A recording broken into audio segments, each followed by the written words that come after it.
CHA Designers in Action Google Hangout. Today we have with us my co-host Marjolaine Walker, and we have Ann Butler and Eileen Hall here to discuss what we should do to get ready for CHA. The mega show is just a few weeks away, and where are we? What are we doing? What have we gotten ourselves into? So I'm going to turn it over. Welcome. Hi ladies, thanks for joining us. So we've registered and we've bought our plane tickets. So what's next? What's the most important thing that we have to do to get ready? Well, I'd say the most important thing is to make a schedule, because if you have to know where you're going to be. If you've made appointments, if you're working. Some people prefer to do it on paper. Some people do it on their iPad, their phone.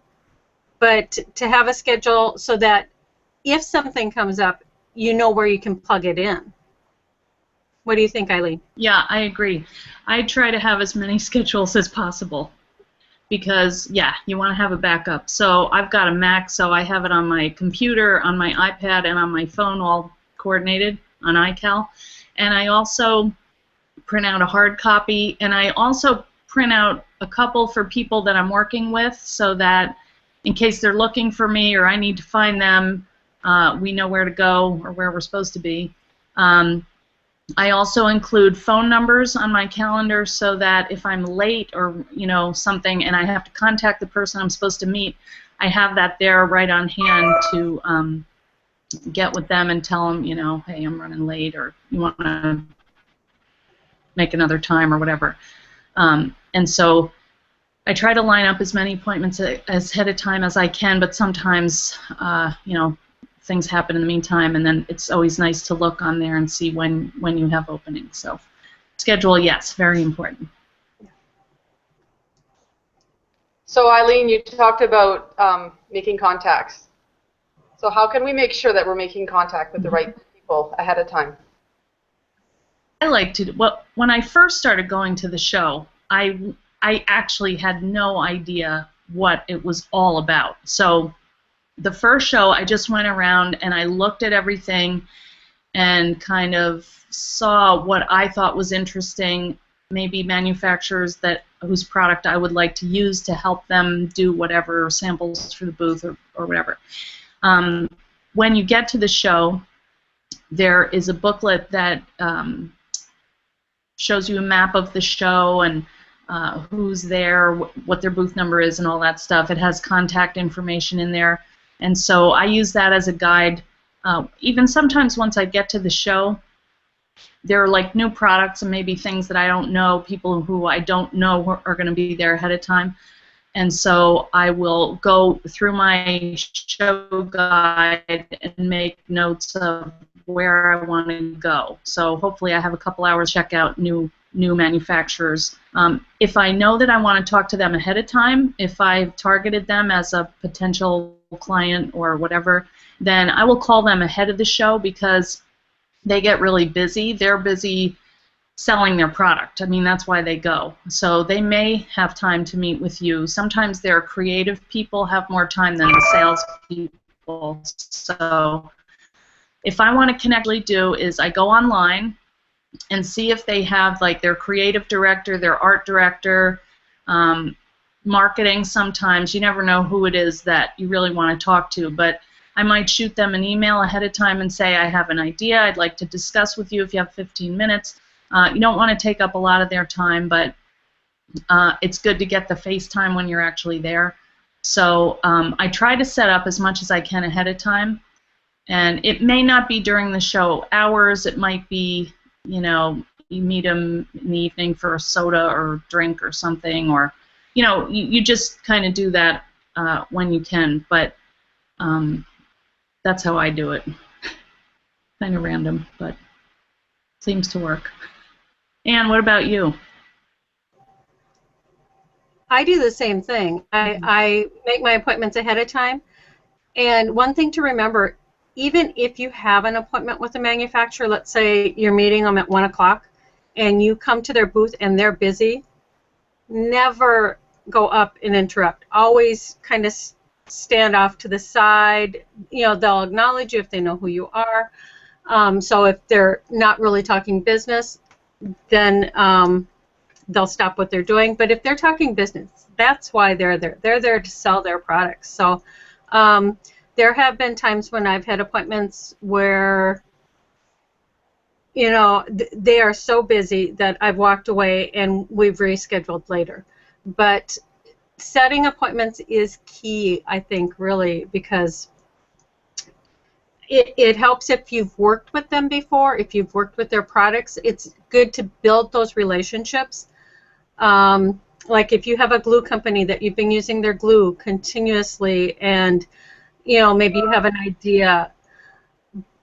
I mean, that makes it easier. It's not saying that you can't go into a company that you've never worked with because you have a great idea, but you want to really build those relationships, and once you have that established, it's so much easier to go in and approach or pitch an idea. Mm-hmm. So at least have a name of someone. Yeah. I mean, and networking is key with that too, because maybe I don't know somebody, but a friend of mine does. And with networking, I mean, I would never expect somebody I don't know to give me an introduction. Mm-hmm. Because they don't know my work. They don't, you have to know and trust the people that you're going to introduce to your contacts, because that reflects on you too. Mm-hmm. I mean, if you introduce them to somebody and they have a great idea and then they're flighty and don't pull through, that can reflect badly on you. Right. So it is a lot about forming relationships. I agree.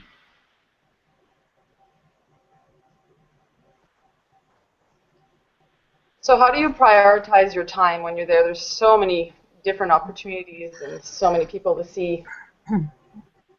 That's true. You always have to have time for fun. Or else why go, Time for it, yes. To prioritize, first you have to think of your business, and if you're working, you make your schedule around. If you're working in a booth or teaching, you fill in all those hours first. And then I set my appointments around my work schedule. Mm-hmm. And then, after show hours, there's always time to get together with your designer friends or to network. Mm-hmm. So it might not happen so much on the show floor. I mean, honestly, sometimes I don't even see the show because I'm going from either where I'm working to an appointment, running all the time. But I think the most important thing is you're there for your business. Mm-hmm. So if you're working, that has to take priority because that's helping you pay to get to the show. Mm-hmm. And then setting appointments, because you're there to make contacts and hopefully get more work. The fun stuff is always there, and of course, after the show hours. But you have to get together with your friends too, because networking is also very important, I think. I agree. I did find now, priority-wise, it's pretty much set before I go. Mm-hmm. Again, if I'm working in the booth, I have to do that, and then I fill in from there. But when I first started to go, and like I said, I went to one, I had no idea what to expect or what would be there. And after that, it was something that really helped me was that, I work with mat board. So you all have your different mediums. I made a little badge holder that I wore, and I put my badge on it, and that got so many comments that I tried to do that every year because it represented what I did and also got me, it was functional. So, if you're a wearable, if you make wearable art, I would wear something that you do. Or, if you, like Anne, she does the quilting. Maybe she carries a bag, the faux quilting. Use use what you do as a conversation starter. So when you go in a booth, you can, it's kind of like a big business card. Here's what I do. And then you can talk about it, and you have like something visual for people to see. And if it's really cool, you know, that could get you a job. So I found that that was very helpful. I remember like the second show I went to, I had this little badge holder thing, and Plaid took me aside, and they were like, "We're really interested in your stuff," and it was just so, that made me keep coming back, because and do it again and better, and every year you're gonna, you know, I do a different one every time, and now it's kind of standard. So that's something that I would advise, even if you've never been to a show. Wear your art, show it wherever you go, talk about it, because if people don't know you, that's a nice way to kind of segue into a conversation about what you do. So, and also listen and talk to others and see what they do. I have had so many really good conversations, like on the shuttle bus, in the line to the bathroom. You know, just talk to people, because you never know who they're going to be and what it's going to lead to. So don't be afraid. I mean, just think of it. You're paying a lot of money to go there for a couple days. Just use every minute, and just keep in mind why you're there, and that's to sell yourself. I mean, not, you know, in a bad way. Oh, yeah. You know what I mean. That's what I do. So for our viewers, if you have any questions that you're interested in getting an answer, please feel free. We do have a Q&A. There's a little app, a little boxes up at the top. You can click that and ask your questions, and we'll see if we can get them answered for you. Just a quick reminder there. Marjolaine, do you have another question? Do you have any questions? Yes, I do. Are you willing to share some of the things that you've put a lot of effort into that really didn't work? Oh, To save us the trouble? I don't, even though there's things that you may put a lot of effort into and didn't work, I think you still learn from it. Right. I think you still take something from that. I mean, I know personally I have an idea. I've been talking to somebody for 4 years, you know. So, I mean, I know this idea is good, and I know it'll happen, but sometimes it's just not the right time. You know, so if you get discouraged by that, I mean, if you really believe in something, an idea that you have, stick to it, because you just, it has to be the right time for the manufacturer and for you. Mm-hmm. But I think there's always shows where you come back and you think, oh my gosh, that was such a great show, and then you think you have all these great, you know, you met so-and-so, and you know, you might get work here, and you might get work there, and then 6 months go by. I mean, even though you've done your follow-up and nothing happens, don't get discouraged, because I've had manufacturers contact me a year and a half later. Mm-hmm. You know, so even though it feels like something went wrong, you're always going to learn from it, I think. I agree. There have been times I've done the showcase, and I think, ugh, why am I doing this? I hate doing showcases. Ah! I don't think I'm good at them. I think they look bad. I get there, I set them up, I don't hear anything. But then I started thinking of it in a different way, and that is that, again, it's a presence. And if you were to spend that money anywhere else, I don't know that you would get as big a bang for your buck as you would going in the showcase. Yes, for me, that's not something that I enjoy setting up, or, you know, but I do it because, to me, if I'm not there, then you're out of sight, out of mind. I mean, I want to show people I am still here. This is what I'm doing. Last year, actually, when I was getting ready to do the paper trail, and I was looking for places to go and stop at, I made a little camper, And I put that out, and I had a map, and I had little map pins, and I said, you know, who wants me to come by on the paper trail? That got a lot of interest. Probably that got me more interest than any other showcase. So you never know what it is that's going to strike a chord with people that you're going to put out there, or even if they just say, oh yeah, there is Ann Butler again. I've seen her before. I really need to see what it is she's doing. So I think you're maintaining a presence, an international presence in the craft and hobby industry. And the price that you're paying, I think, is worth it. So I continue to do this, even though I don't know. I have had people come back after years and say, well, I saw your work in the showcase, and so I know that people are looking at it.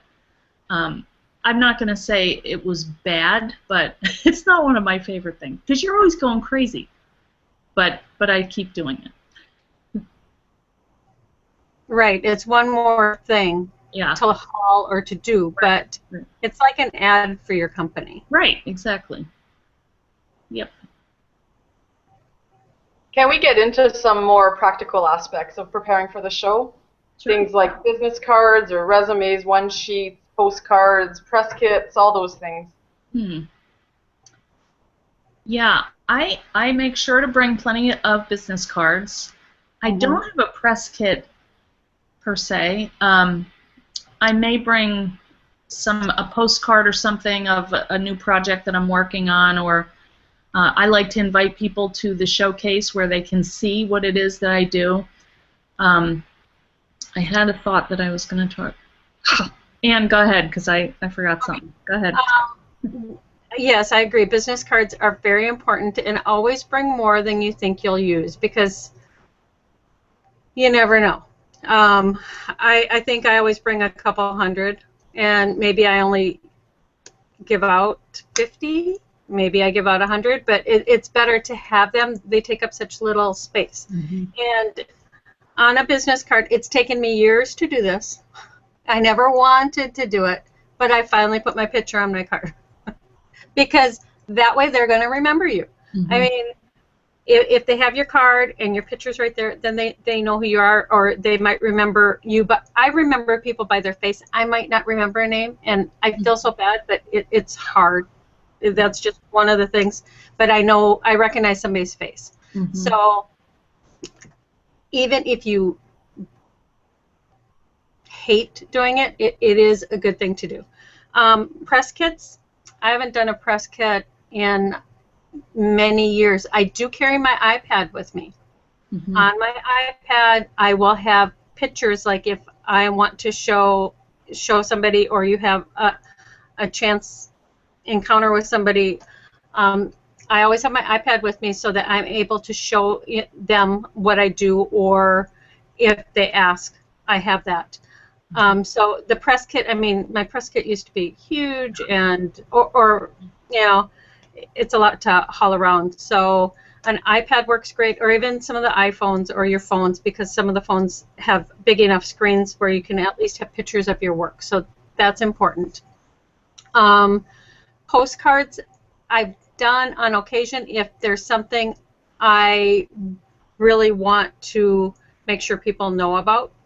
So that depends upon what you're doing, but definitely business cards and photos of your work in some form. I agree. Did you think of what you wanted to say? Never. Gone. Decided to ask. It may come back. Who knows? 3 o'clock this morning. Yeah, I'll write it down. I'll put a note under the Google Hangout. I remember. It's okay, because I have lots of other questions. Go ahead. I know, especially when you're going for the first time, there's just really practical things that we might want to talk about. What to wear, what to eat, what kind of bag to carry, a backpack, a purse, a wheelie bag, a suitcase. Those are things that are really nice to know. Yeah, well, comfy shoes for sure. Nice looking. Shoes. Yeah. Gotta have those. I like the rolly bag because I always bring too much, so I don't want to carry it. there are some shows. I went to the Surtex, and you can't do a rolly bag. I was like having a heart attack. That was hard. So I like my rolly bag. Some days when I get there, if I'm doing a showcase, I will bring my suitcase, you know, for the stuff that I need to store there. And that's nice if you do the showcase that you can, you know, keep a suitcase there to bring things back and forth because they're set up and take down and all that. But if you're going for the first time, the things that I would say you should have would be somewhere to hold your business cards. You know, you usually get that little plastic hanger thing, but after a while and collecting a lot of business cards, that gets stuffed. Plus you have tickets for the events that you're going to, so that's why I make that little box, and I just have my little box around my neck, and I have that. Also, I carry a couple dollars in case I want to buy a bottle of water. I bring a credit card in case I don't go back to my hotel in time for dinner. You know, I'll just have a card with me. Maybe a piece of gum. You know, you can go as light or as heavy as you want to go. If you got the rolly bag, you can bring your iPad and your computer even if you want to, if you have a proposal to discuss or something like that. Something that you should have, if you have an idea that you want to bring to a company, I always carry a couple non-disclosure forms just in case, because you may get into some kind of discussion where you want to tell this company what your idea is, but you don't want to because you want to be protected, so you want to bring a couple non-disclosure forms, a notebook to write stuff down, or you could use your iPad if you're techie, and a pen. Yeah. Sweater in case you get cold. You know, be comfy. It's a long day. When you go, I usually try to bring an apple from the hotel, or if I'm being healthy, you know, and even pack some with you if you want to. I'll bring Pop-Tarts, I'll be honest. Because sometimes you don't have time for lunch or breakfast or whatever it is, and you're not eating till dinner. That's a long day to be on your feet, and you really do need to drink water. So I try to bring that, an apple and a water. So, Anne, what about you? Yeah, I always bring a rolling bag. I like to. I'm usually working the show, so I can sometimes just hide it and not take it with me everywhere because I don't want it with me all the time. I know at some of the shows they have it where you can check your bag. Yeah. But I like that for the option of you can bring, if you're wearing heels because you're doing a presentation, you can have a pair of flats in there. Mm-hmm. You can change them out. And I do bring water or a water bottle because they do have water at the show. So you can always fill it up. And I do bring in my suitcase, on my flight, I go shopping ahead of time, and I do bring breakfast bars and that kind of stuff and have it in my bag because even, like she said, sometimes you don't get lunch, sometimes you don't get breakfast because you have to be someplace before the hotel place even opens. And it's good to have that kind of stuff. That's also, like, I always bring extra because I might run into a friend who hasn't eaten. Yeah. And I give them food. You know, I mean, it's just because we all know how long that day is. But as far as the way to dress, I would say business casual. I mean, you want to be comfortable. You don't have to dress, you know, dress up the way it used to be. But business casual, so you don't want to wear jeans and a t-shirt and tennis shoes. I know there are people on the show floor that do. Most of them, I would say, are store owners. You know, they're there with their team, or, you know, I mean, they're dressed comfortable because they're buying. They're not there to impress anyone. And even though I have a rolling bag, I always have a shoulder bag too, because, you know, my rolling bag, it's hard to, you got to bend down and you got to get stuff out. Well, in the shoulder bag, if I'm talking to somebody, I can just pull those items out. Mm-hmm. And it just makes it quicker and easier than to always be digging in that rolling bag. But yeah, so you want to be comfortable and make sure you have food and water and money. like she said. Money's good.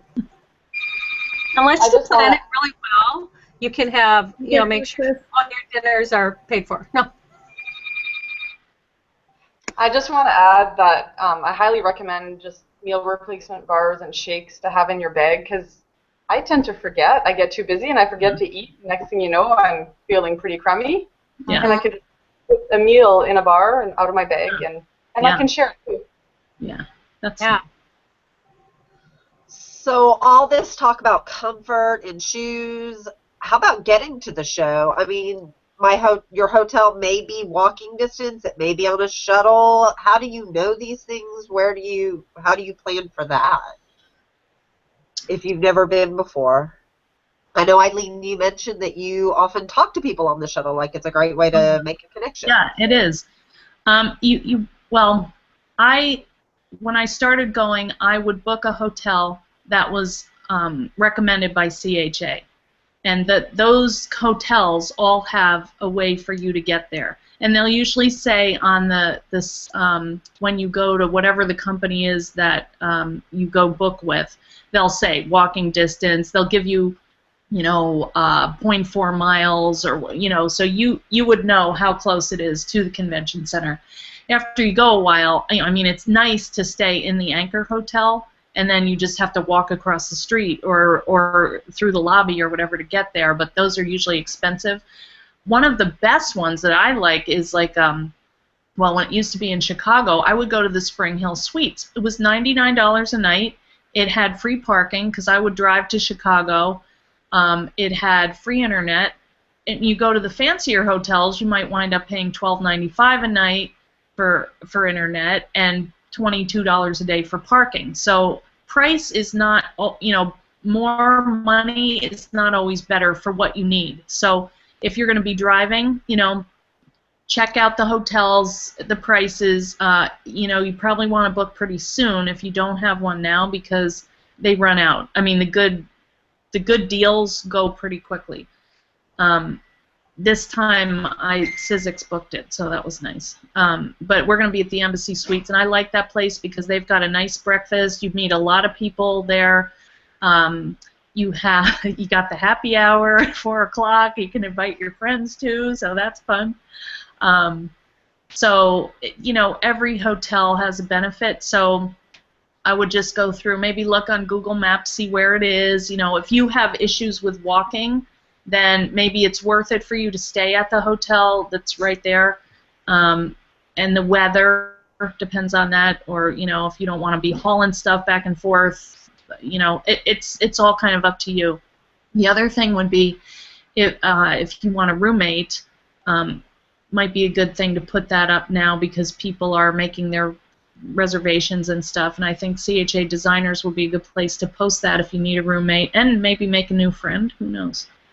So I would just, in general, I would say when you go, be open to any possibilities, even if it's not your personality to go out and meet people. Just think of it as work if you have to. Your job is to meet people, make connections, and just do everything that you can do while you're there and get your money's worth. That's what I would say. Anne, how about you? I'm talking too much, sorry.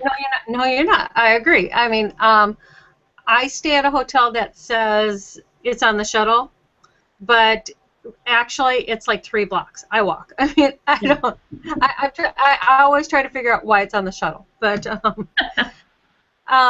so I like to be able to walk. I've stayed at the Embassy Suites and I've walked from there, or some of the hotels have their own driver, and it costs $5 for them to drop you off. So it's you want to. I find it's rare you're able to go back to your hotel during the show.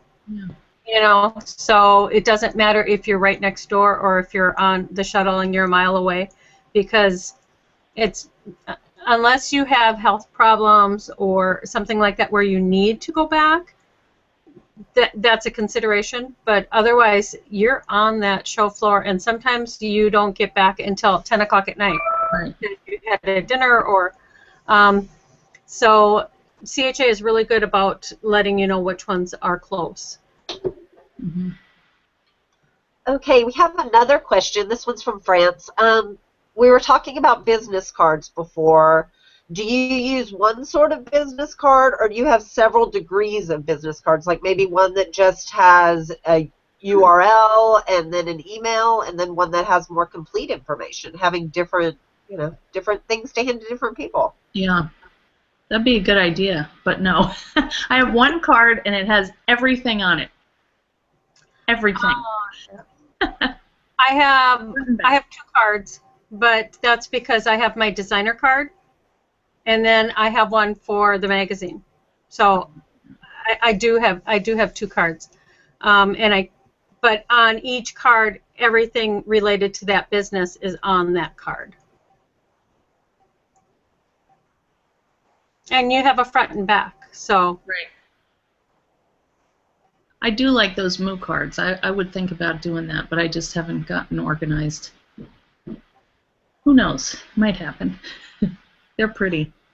I love getting them, except they're a weird size. What do you guys think about that? That drives me crazy, because the way that I organize my cards when I get home, every time I go to a show, I take a binder clip, and I put all of those cards in the binder clip, and then I either write on it or I have a little piece of paper and it says CHA 2014 or 15 or whatever, and that's how I know where I was when I met him.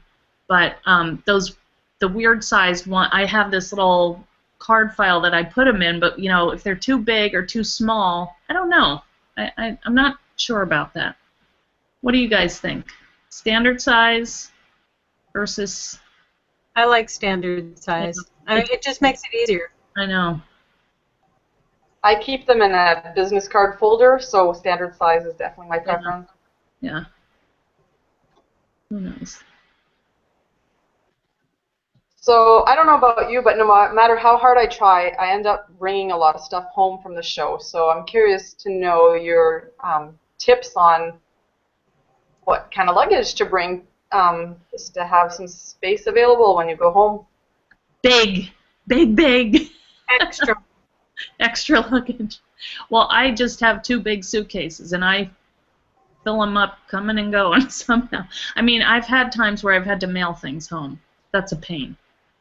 Dies are heavy. Like, I have to bring my dies with me. So what I've actually been doing is putting them in my carry-on because they're the heaviest, and then they don't contribute to the... So you really have to be strategic how you pack.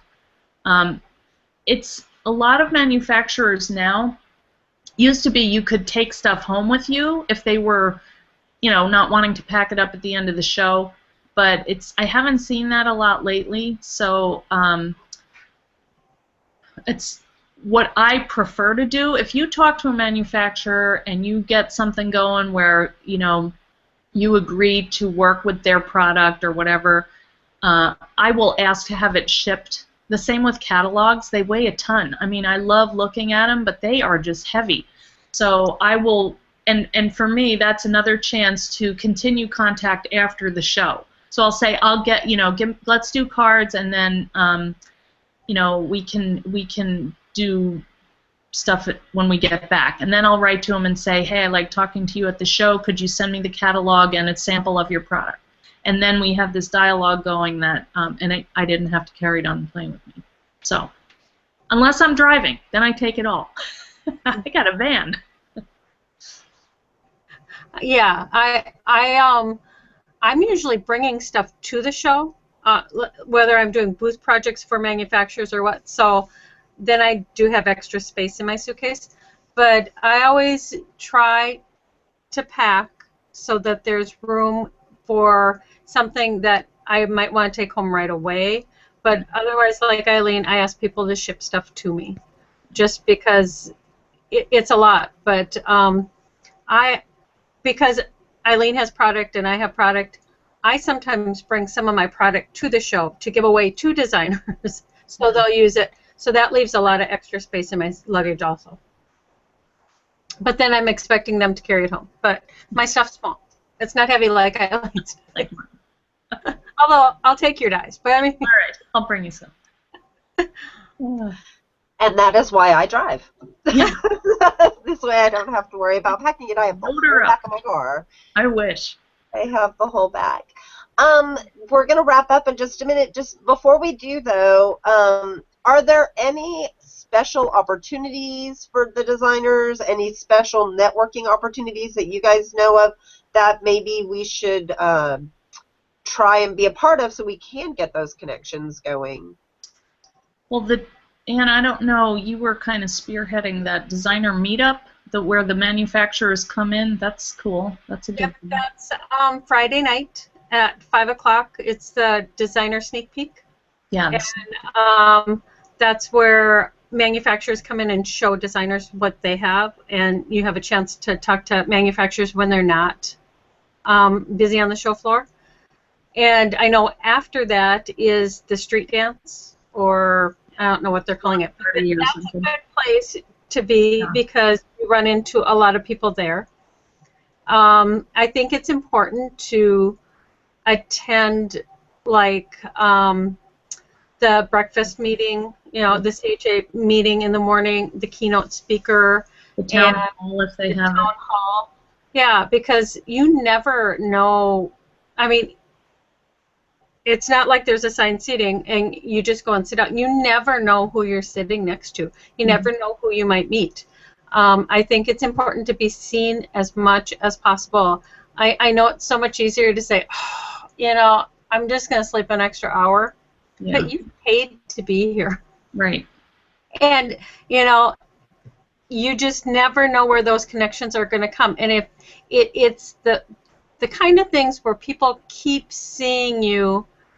I wasn't going to attend the paper art show because I wasn't teaching or working for a manufacturer. But about a month before the show, I thought, I just need to be there. I have to be there because there's no summer show, and it's just a chance. Well, actually, it was a chance where I wasn't working. I could actually have time to meet with people. Yeah. But it was very good for me. I mean, I had some very good opportunities come out of that, and it was because I was there, and I had people come up and talk that I wouldn't have talked to otherwise. So I had the same experience. Yeah. Sometimes it's just being there. You're a designer, and you're there, and boom. So. And I know it's costly, and everything's expensive, but it's your business. And the paper art show, I think it was just 3 days, 2.5 days. So we just flew in and flew out. I mean, it wasn't, even if you can only, I know it's expensive, but it's a business expense too. So it's good to be seen. Mm-hmm. I agree.